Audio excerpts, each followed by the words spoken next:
నమ్ముకొని ఆధారపడి సొంత గ్రామాన్ని వదిలిపెడతావు, సొంత తల్లిదండ్రులను వదిలిపెట్టేస్తావు, అన్నదమ్ములు వదిలిపెట్టేస్తావు, ఇక సర్వస్వము నీవే నాకు అని వస్తావు. కానీ మనోడు ఆ ధర్మమును జరిగించకుండా నన్ను నమ్మి వచ్చింది. పెళ్ళిలో చాలామంది ఎందుకు చేయి పట్టిస్తారో తెలుసా? తల్లిదండ్రులు ఎందుకు చేయి పట్టిస్తారో తెలుసా? అబ్బాయి చెయ్యి అమ్మాయి చెయ్యి ఎందుకు పట్టిస్తారో తెలుసా? ఇక మీదట అబ్బాయి మేము కాదయ్యా తల్లిదండ్రులు, ఇక నుంచి ఈ అమ్మాయికి భర్తవైనా తల్లివైనా తండ్రివైనా నీవేనయ్యా అని అప్పగిస్తారు. అల్లెప్పటి గట్టిగా ఇక ప్రమాణం ఏం చేస్తారో తెలుసా? వ్యాధికైనా బాధకైనా కష్టానికైనా దుఃఖానికైనా నష్టానికైనా ప్రాణం పోయినా నేను వదిలిపెట్టను అంటాడు. ప్రాణం పోయినా నేను వదిలిపెట్టనని మాత్రం ప్రమాణం చేస్తాడు. చివరంత వరకు ప్రాణంతో ఈయన ఉండకుండానే మధ్యలో అనాథలు చేసి వదిలిపెట్టిపోతాడు. ఈయన ఇష్టానుసారంగా ఈయన జీవించి. ఆలోచించండి ప్రియమైన దేవుని బిడ్డలారా, నీ భార్య నిన్ను సర్వస్వాన్ని నమ్ముకొని వచ్చింది. నీవే ఆధారం, నీవే దిక్కు, ఇంకే ఆధారం లేదు. నిజంగా ప్రియమైన బిడ్డలారా ఆలోచిస్తే కుటుంబంలో వారి వారి ధర్మములు వారి వారి బాధ్యతలు నిజంగా నెరవేరిస్తే ఏ కుటుంబము బాధపడాల్సిన అవసరం లేదు, బజారు పడాల్సిన అవసరం లేదు. తల్లొక దారి పిల్లొక దారి కుటుంబం చెల్లా చెదరు అవ్వాల్సిన అవసరమో లేదు. ఖచ్చితంగా భార్య భర్తకు లోపడాల్సిందే. భర్త ఖచ్చితంగా తన భార్యను సొంత శరీరములా ప్రేమించి తన కుటుంబాన్ని భుజాల మీద వేసుకొని మోసుకుపోవాల్సిందే. కొట్టుగడిగా చప్పట్లో ప్రేమను పెట్టారా? ఈరోజున ఎంతమంది అండి ఇలాగున బాధ్యతలు మరిచి తిరుగుతున్న భర్త, బాధ్యతలు మరిచి తిరుగుతున్న జీవిస్తున్న భార్య, ఇలాగున కుటుంబాలు చిన్నాభిన్నమైపోవటానికి కారణమది. కుటుంబం అని వ్యవస్థ పాడైపోవడానికి కారణాలు ఇవే ప్రేమైన దేవుని బిడ్డలారా. దేవుని వాక్యం చదివిస్తూ ఉంది. ఒక మాటను మీకు తెలియజేస్తాను. ఎఫెసీయులకు రాసిన పత్రిక 5వ అధ్యాయము 22వ వచనాన్ని మీరు ఒకసారి చూడండి. అక్కడ ఒక మాట, స్త్రీలారా ప్రభుకు వలె మీ సొంత పురుషులకు లోబడి ఉండండి. క్రీస్తు సంఘమునకు శిరస్సయ్యుండులాగున పురుషుడు భార్యకు శిరస్సయ్యున్నాడు. హల్లెలూయా గట్టిగా ఏమని చెప్పాడు? స్త్రీలారా మీ భర్తకు మీరు లోబడి ఉండండి అన్నాడు. చెప్పినట్టు వినండి, నేను చెప్పినట్టే వినాలని, నా పెత్తనమే సాగాలని, నా అధికారమే సాగాలని. ఇందాడు బైబిల్లో బాబాని చెప్పాడుగా, గృహ పరిపాలన చేయాలని అని. ఇలాగున ఆలోచనతో వెళ్తూ ఎన్ని కుటుంబాలు చిన్నభిన్నమయ్యాయో తెలుసా అండి? వింటున్నాం. చెప్పినట్టు వినదండి అమ్మాయి, ఆ అబ్బాయి చెప్పినా వినదండి.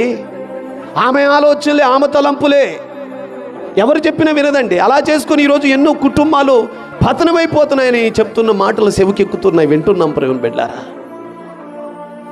కొన్నిసార్లు మనం తీసుకున్న నిర్ణయం సరైనది కాకపోతే భార్య భర్తలు ఇద్దరు మంచి నిర్ణయం అయితే ఇద్దరు మాట్లాడుకొని, ఏమండి ఇది చేద్దామా, ఇది చేస్తే మనకు మేలే జరుగుద్దంటారా, ఏదైనా కీడు జరుగుద్దంటారా అని ఆలోచించుకొని ఒకరికొకరు చెప్పుకొని ఇది చేస్తే పర్లేదని నిర్ణయం తీసుకున్న తర్వాతనే ముందుకు వెళితే బాగుంటుంది. ఎప్పటి గట్టిగా కొన్నిసార్లు అలాంటి చెడు నిర్ణయాలు తీసుకొని ఎన్ని కుటుంబాలు పతనమైపోతున్నాయో తెలుసా?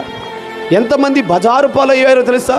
ఎంతమంది అమాయక భర్తలు భార్య చేసిన అజ్ఞానముతో, వారు చేసిన అప్పులు, వారు చేసిన లేకపోతే ఏదేదో ఆలోచనతో చేసిన పనులను బట్టి తల్లిదండ్రులకి చెప్పుకోలేక, భార్యకి చెప్పుకోలేక, లేకపోతే ఇంకా సమాజంలో తల ఎత్తుకొని తిరగలేక ఎంతమంది ఆత్మహత్యలు చేసుకొని చనిపోతున్నారో తెలుసా ప్రేమ బిడ్డలారా? ఇది వాస్తవం అండి. అందుకే దేవుని యందు మనం భయభక్తులు కలిగి ఉంటే దేవుడు ఒక మాట చెప్పాడు. కీర్తన గ్రంథం 128వ కీర్తనలో ఒక మాట చెప్పాడు, యెహోవా యందు భయభక్తులు గలవాడు ఆయన త్రోవలో నడుచువాడు. చదవండి అమ్మా, ఆ మాటను చదవండి. 128వ కీర్తన మొదటి వచనం చదువుకుందాం. యెహోవా యందు భయభక్తులు కలవాడు ఆయన త్రోవల యందు నడుచువారందరూ ధన్యులు. నిశ్చయముగా నీవు నీ చేతుల కష్టార్జితము అనుభవిస్తావు. కొట్టుగడిగా చప్పట్లో. ఇద్దరు ఒకరిని అర్థం చేసుకుంటూ అపార్థం చేసుకోకుండా దేవుని యందు భయభక్తులు కలిగి వారి కుటుంబంలోకి యేసయ్యను ఆహ్వానించిన తర్వాత వారు దేవునికి భయపడుతూ, అలాగనే భర్తకు భార్య లోబడుతూ భార్య భర్తలు ఇద్దరు వారి ధర్మములు జరిగిస్తూ సమాధానము కలిగి నెమ్మది కలిగి ముందుకు కొనసాగుతూ ఉన్నప్పుడట దేవుడు వారి కష్టార్జితం ఏం చేస్తాడంట, వారే అనుభవించేటట్టు చేస్తాడంట. గొడ్డుగడిగా చప్పట్లు ప్రేమ వెళ్ళారా. రెండోది ఏమంటున్నాడు, చదువుతల కిందకి, నీవు ధన్యుడవు, నీకు మేలు కలుగును, నీ లోగిట నీ భార్య ఫలించు ద్రాక్షావలిగా ఉండును. హల్లెలూయా గట్టిగా. భర్త దేవుని యందు భయభక్తులు కలిగి ఉంటే భార్య కూడా ఏం చేస్తుందంటమ్మా, ఫలిస్తుందంట. రెండోది ఏమన్నాడు తెలుసా, నీ భోజనపు బల్ల చుట్టూ నీ పిల్లలు ఒలీవ మొక్కలుగా ఉంటారు. వారు పార్కులంపటి పప్పులంపటి తిరగరు, సినిమా థియేటర్లంపటి తిరగరు, నీవేంటి నాకు చెప్పేది అనరు. యవ్వన ప్రాయం వచ్చినప్పటికీ పెద్దవారైనప్పటికీ అమ్మో మా నాన్నగారు, అమ్మో మా తల్లిగారు అంటూ భయపడతారు. నీ ఒక్కడివి దేవుని యందు భయభక్తులు కలిగి, మీ భార్య భర్తలు దేవుని యందు భయభక్తులు కలిగి జీవిస్తే మీ పిల్లలు కూడా దేవుని యందు భయభక్తులు కలిగి జీవిస్తారు. బైబిల్ ఏమని చెప్పిందంటే ఒలీవ మొక్కల వలె ఉంటారంట పిల్లలు. హల్లెలూయా గట్టిగా. ఈరోజున ఆలోచించండి ప్రేమని దేవుని బిడ్డలారా. తండ్రి లోపలుంటే పిల్లలు బయట ఉంటున్నారు, పిల్లలు బయట ఉంటే తండ్రి లోపల ఉంటున్నారు. సమాధానం లేని స్థితి ఈ రోజున. ఏమండి, సమాధానం లేని స్థితి. తండ్రి పుల్లుగా తాగొస్తున్నాడు, కొడుకు తాగుతున్నాడు, బాధపడుతున్నాడు. ఆడికి ఏమని చెప్తావు నువ్వు? భయం. తాగొద్దురా అన్నావనుకో, నువ్వు తాగట్లేదా అంటాడు. ఇంకేం చెప్తావు నువ్వు? భయం. ఇంటి యజమానుడు నువ్వు జరిగించాల్సిన బాధ్యత నీకు లేకపోతే, కోల్పోతే, నీ చేతులారా నీ కుటుంబాన్ని, నీ చేతులారా నీ జీవితాన్ని, చేతులారా నీ భార్య బిడ్డలను, చేతులారా నీ పిల్లలను కూడా నువ్వు పాడు చేసుకుంటున్నావు తెలుసా.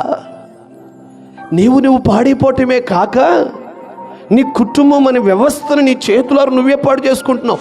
బైబిల్లో జ్ఞానవంతుడు మూర్ఖురాలు తన ఇంటిని పాడు చేసుకుంటుందని ఉంది, కానీ నేనంటాను పురుషుడు కూడా తన ఇంటిని పాడు చేసుకుంటున్నాడు. హల్లెలూయా గట్టిగా.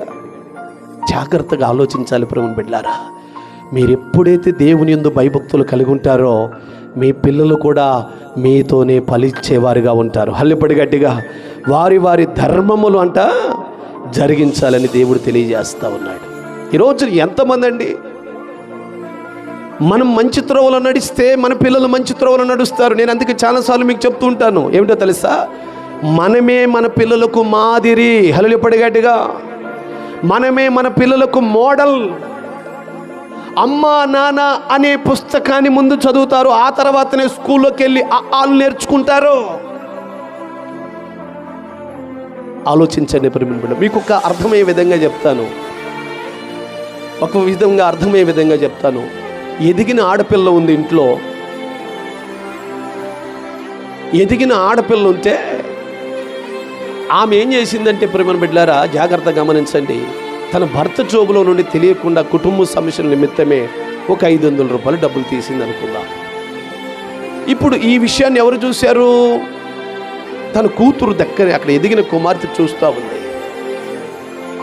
చూసిన ఆ బిడ్డ ఏం చేస్తుంది ప్రేమ బిడ్డలారా, ఓహో నేను కూడా రేపు వివాహమైన తర్వాత నా భర్త జోబులో నుంచి కూడా ఇలాగనే నేను కూడా దొంగిలించవచ్చు అనమాట, తీసుకోవచ్చు అనమాట అర్థమవుతుంది. మనం చెప్పకనే మన పిల్లలకు మంచిని నేర్పుతున్నాం, చెడును కూడా నేర్పుతున్నాం. ఈరోజున మనం నేర్చుకోవాల్సిన ఆత్మీయ పాఠం, మన పిల్లల దగ్గర ఎంత జాగ్రత్తగా మాట్లాడితే, ఎంత జాగ్రత్తగా భార్య భర్తలైన వారు ప్రవర్తిస్తే మీకు, మీ పిల్లలకు, మీ కుటుంబానికి అంత క్షేమమో. హల్లెలూయా గట్టిగా. అది జాగ్రత్తగా మనం ఆలోచించాల్సిన ప్రేమ బిడ్డలారా. అయితే దేవుని మాటలు మనం చూస్తూ ఉన్నాం. దేవుడు మనకు భార్యను సాటిని సహాయంగా ఇచ్చాడు. వీరిరువురు కూడా దేవుని యందు భయభక్తులు కలిగి వారి వారి ధర్మంలో జరిగించుకుంటూ దేవుని కుటుంబాన్ని, అనగా వారికి ఇచ్చిన బిడ్డల్ని దేవుని మార్గములో ముందుకు నడిపించుకుంటూ పోవాలి. అలాగూ పోవటమే కాదు, రెండోటి ధర్మం ఒకటి చెప్పి నేను ముగిచ్చేస్తాను ఎక్కువ, ఎందుకంటే వాతావరణం మనకు అనుకూలత లేదు. రెండోది ఏమిటంటే, పిల్లలు కూడా తల్లిదండ్రుల పట్ల వారు జరిగించాల్సిన ధర్మములు ఉన్నాయి. హల్లెలూయా గట్టిగా. అది ఏమిటో చూద్దాం రండి. ఎఫెసీయులకు రాసిన పత్రిక 6వ అధ్యాయము 1వ వచనాన్ని మనం ఒకసారి పరిశీలించేద్దాం. పిల్లలారా ప్రభునందు మీ తల్లిదండ్రులకు విధేయులై ఉండండి, ఇది ధర్మమే అంట. ఏంటంటే ధర్మము? తల్లిదండ్రులైన వారికి పిల్లలు లోబడి ఉండుట, వారి మాట వినుట పిల్లలమైన మనకు ధర్మము అంట. కొట్టుగడిగా చప్పట్లో ప్రేమ బిడ్డలారా, ఇది ఎంత భయంకరంగా చాలామంది ఈ రోజున తల్లిదండ్రుల మాటల పిల్లలు వెనకనే చాలామంది జీవితాలు పాడైపోతున్నాయండి. ఈ రోజున పెద్దలైన వారి మాటల వెనకనే చాలామంది పిల్లలు పాడైపోతున్నారు.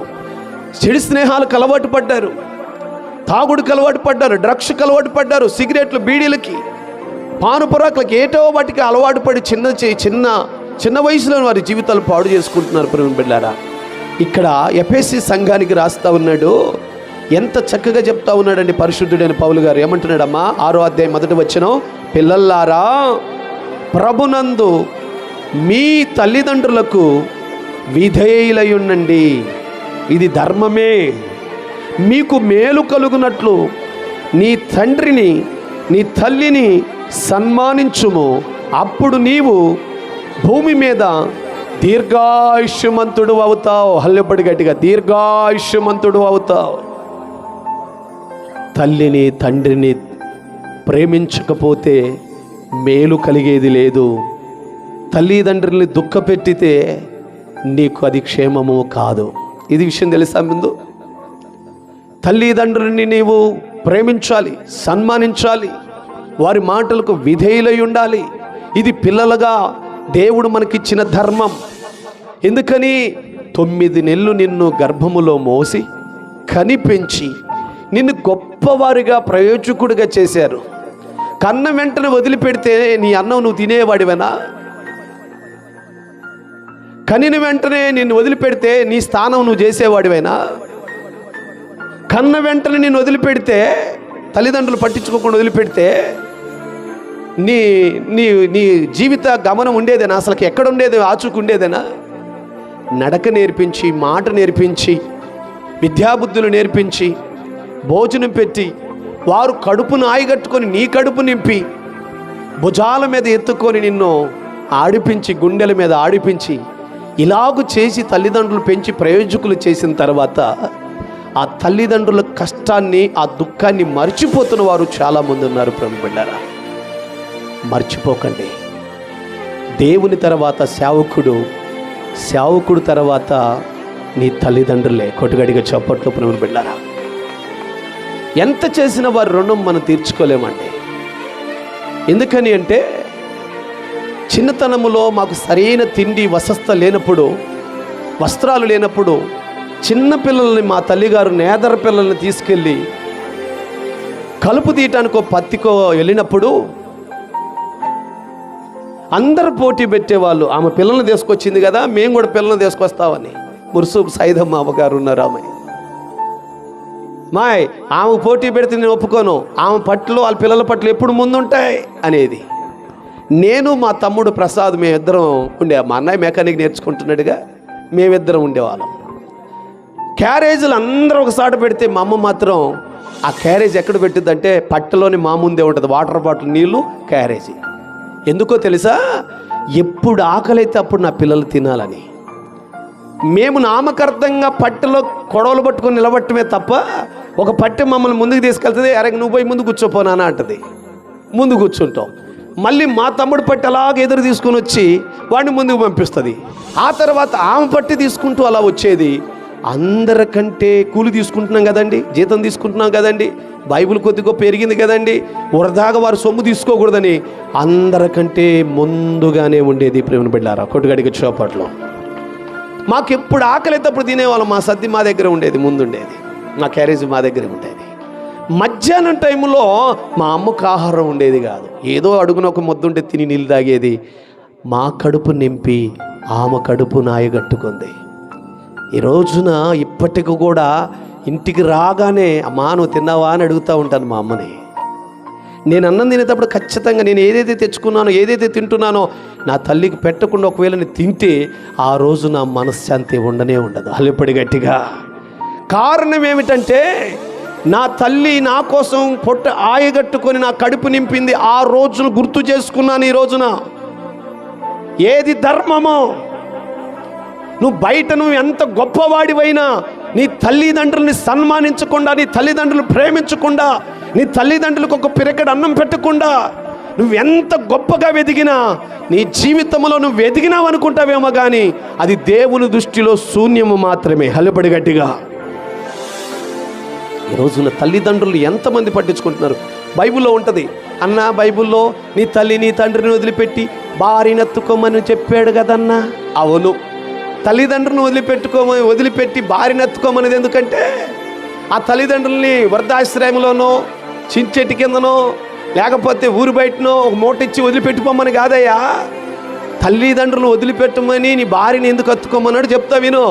అప్పటిదాకా అమ్మా అన్నం పెట్టమన్నావు, అమ్మా నీళ్ళు తోడమన్నావు, అమ్మ అంటే అమ్మ కొంగు పట్టుకొని తిరిగావు. నీ తర్వాత అమ్మకి ఇంకొక కుమారుడు వచ్చిన వాళ్ళు చూసుకోవాలిగా. ఈ లోపల నీకు భార్య వచ్చింది కాబట్టి, అమ్మ స్థానంలో భార్యని ఇచ్చాడు కాబట్టి, ఇక మీరిద్దరూ అమ్మని నాన్నని వదిలిపెట్టి ఇద్దరు అత్తుకోవాలి, ఏక శరీరముగా ఉండాలి. మీ ద్వారా మళ్ళీ కొంతమంది భూమి మీదకి రావాలి. హల్లబడి గట్టిగా. ఇది దేవుని యొక్క సృష్టి యొక్క రహస్యం అంటే. ఇది తెలియక భార్య రాగానే తల్లిదండ్రులను ఎంత బాగా వదిలిపెట్టేస్తారండి కొంతమంది. ఇంకొక మాట చెప్పాలి, అత్త కోడల బంధం ఏంటో తెలుసా? తల్లి కూతురు సంబంధం అండి. ఇది తెలియకనే చాలామంది ఈ పిల్ల ఎక్కడి నుంచో వచ్చింది అని అనుకోను, ఏమో మా అమ్మ కాదు కదా మా అత్త కదా అని ఏమనుకోను. ఇలాగున కుటుంబాలు చిన్నాభిన్నమైపోతున్నాయి. ప్రేమ బిడ్డారా, ఆడపిల్ల అంటే ఎక్కడ పిల్ల అండి చెప్పండి? ఆడపిల్ల అత్తింటి గారి పిల్ల అండి. ఆడపిల్ల అంటే చెప్పరు? ఆడపిల్ల కానీ ఈడపిల్ల కాదు. 18 సంవత్సరాల వరకే ఈడపిల్ల. ఆ తర్వాత ఇంక జీవితాంతం ఆడపిల్ల. ఒకవేళ పెళ్లి చేసినా చుట్టం మాదిరి వచ్చిపోవటమే. పర్మిషన్ ఎవరు తీసుకోవాలా? అల్లుడి పర్మిషను. ఉంచమంటే ఉంచుతాడు, అని తీసుకెళ్ళి మనం అడ్డుపడి ఆపడానికి కూడా అవకాశమో లేదు. ప్రేమను బిడ్డలారా, ఆడపిల్ల ఏడపిల్ల అంటే అక్కడ పిల్లనండి, పెంచి అక్కడ వదిలిపెట్టటమే. ఇప్పుడు మీకు క్లారిటీగా అత్త కోడల సంబంధం ఏంటో అర్థమయ్యే విధంగా చెప్తాను. ఆ తర్వాత తల్లిదండ్రులు ఎలా ప్రేమించాలో మీకు అర్థమవుతుంది. ఇప్పుడు నాకు ఒక కుమారుడు ఉన్నాడు, కుమార్తె ఉంది. రేపు నేను నా పిల్లలిద్దరికి పెళ్లి చేశాను అనుకోండి, నాకు మళ్ళీ కుమారుడే కుమార్తె ఉంటారు ఇంట్లో. హల్లబడి గట్టిగా. ఎలా అన్నా అంటే, నా కూతురు ఒకింటికి కోడల రూపంలో కూతురుగా వెళుతుంది, ఒకింటి కూతురు నా ఇంటికి కోడల రూపంలో కూతురుగా వస్తుంది. గొడ్డగడిగా చప్పట్లు ప్రేమ బిళ్ళారా. అత్త ఎక్కడి నుంచో వచ్చిందిలే, మా అమ్మ కాదు కదా నీ కోడలు అనుకుంటుంది. ఈ అమ్మాయి ఎక్కడతోలే, మన అమ్మాయి కాదు కదా అనుకుంటుంది. ఇక్కడే విభేదాలు వచ్చి కుటుంబాలు చిన్నాభిన్నమైపోతున్నాయి. ప్రేమ బిళ్ళారా, వారి వారి ధర్మములలో అర్థం చేసుకోవాలి. బైబిల్లో అత్త కోడలు ఇద్దరు ఉన్నారండి. ఎవరు తెలుసా? Naomi, Ruth. ఆమంటది అమ్మా అని పిలిచిందండి.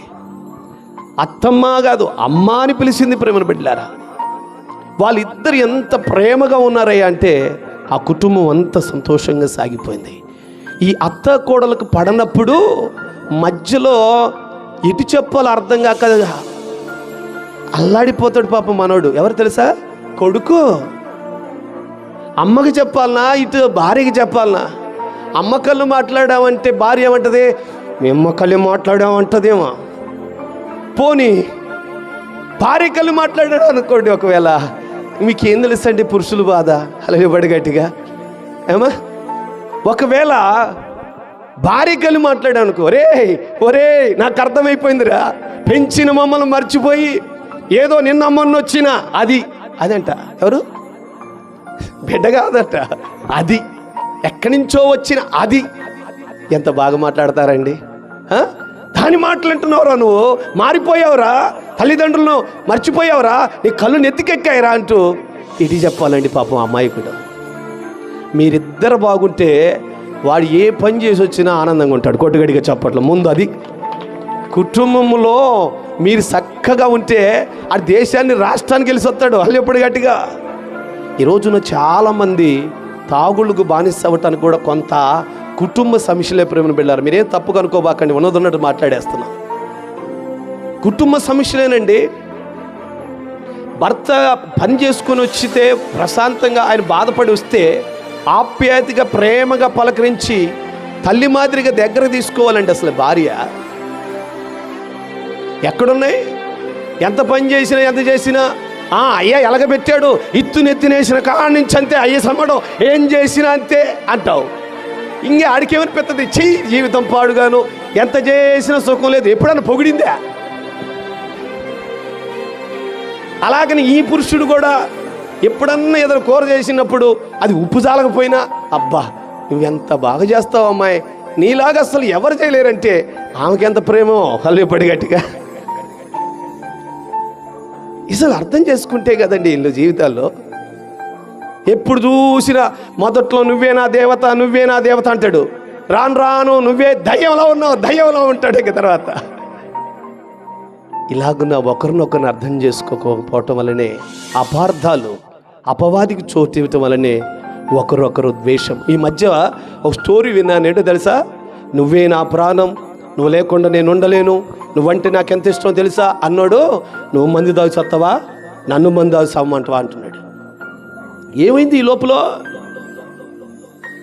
ఏమైంది ఆలోచించండి ప్రేమ బిడ్డలారా.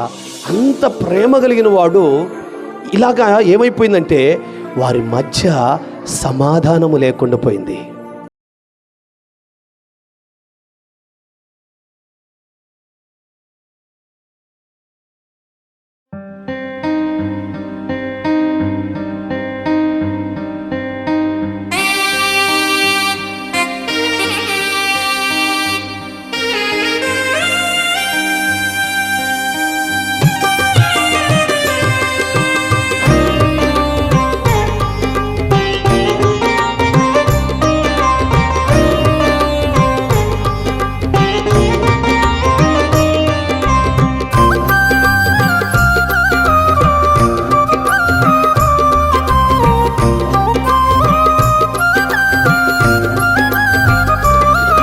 ఆకాశమంత నీ కృపా, భూలోకమంత నీ దయ, నా పైన కురిపించిన వాత్సల్యపూర్ణుడా నా యేసయ్యా. ఆకాశమంత నీ కృపా, భూలోకమంత నీ దయ, నా పైన కురిపించిన వాత్సల్యపూర్ణుడా నా యేసయ్యా. నీకే ఆరాధన, నీకే ఆరాధన, నీకే స్తుతి ఆరాధన, నీకే ఆరాధన, నీకే ఆరాధన, నీకే స్తుతి ఆరాధన. ఆకాశమంత నీ కృపా, భూలోకమంత నీ దయ, నా పైన కురిపించిన వాత్సల్యపూర్ణుడా నా యేసయ్యా.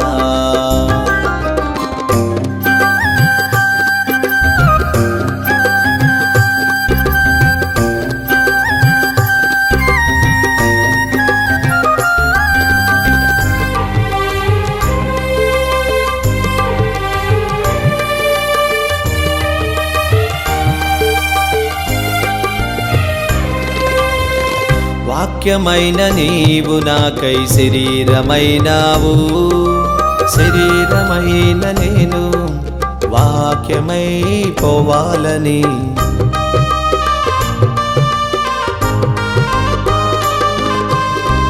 వాక్యమైన నీవు నాకై శరీరమైనావు, శరీరమైన నేను వాక్యమై పోవాలని. ఆత్మల కాపరి మా అందరి ఉపకారి, ఆత్మల కాపరి మా అందరి ఉపకారి. నీ ప్రేమ గొప్పది, నీ త్యాగం ఎంతో విలువైనది. నీ ప్రేమ గొప్పది, నీ త్యాగం ఎంతో విలువైనది. నీకే ఆరాధన, నీకే ఆరాధన, నీకే స్తుతి ఆరాధన, నీకే ఆరాధన, నీకే ఆరాధన, నీకే స్తుతి ఆరాధన.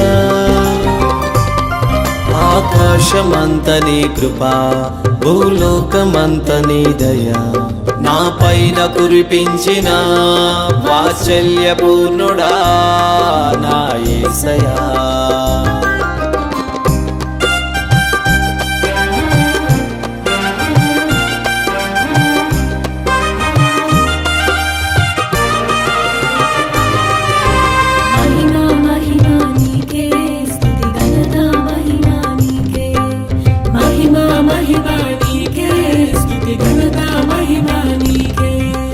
పరమును విడచి నీవు నాకై భూమిపైకొచ్చావు.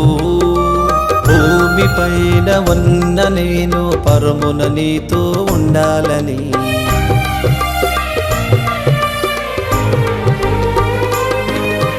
పరమును విడచి నీవు నాకై భూమిపైకొచ్చావు. భూమిపైన ఉన్న నేను పరమున నీతో ఉండాలని ప్రధాన కాపరి మా మంచి కుమ్మరి ప్రధాన కాపరి మా మంచి కుమ్మరి నా నిత్య సంబంధమా నా నిత్య స్నేహ అనుబంధమా నా నిత్య సంబంధమా నా నిత్య స్నేహ అనుబంధమా నీకే ఆరాధన నీకే ఆరాధన నీకే స్తుతి ఆరాధన నీకే ఆరాధన నీకే ఆరాధన నీకే స్తుతి ఆరాధన. ఆకాశమంత నీ కృప భూలోకమంత నీ దయ నా పైన కురిపించిన వాత్సల్య పూర్ణుడా నా యేసయ్యా.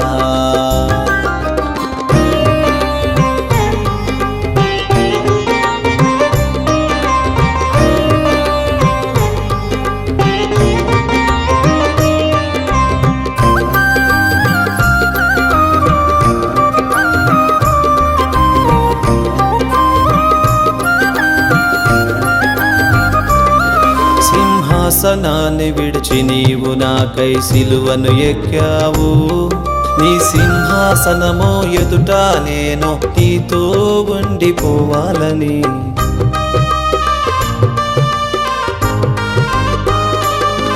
సింహాసనాన్ని విడిచి నీవు నాకై సిలువను ఎక్కావు. నీ సింహాసనమో ఎదుట నేను నీతో ఉండిపోవాలని సర్వాధికారి మా పరలోకపు తండ్రి సర్వాధికారి మా పరలోకపు తండ్రి నా నిత్యాధారమా నా సత్య సమృద్ధి జీవమా నా నిత్యాధారమా నా సత్య సమృద్ధి జీవమా నీకే ఆరాధన నీకే ఆరాధన నీకే స్తుతి ఆరాధన నీకే ఆరాధన నీకే ఆరాధన నీకే స్తుతి ఆరాధన. ఆకాశమంత నీ కృప భూలోకమంత నీ దయ నా పైన కురిపించిన వాత్సల్య పూర్ణుడా నా యేసయ్యా.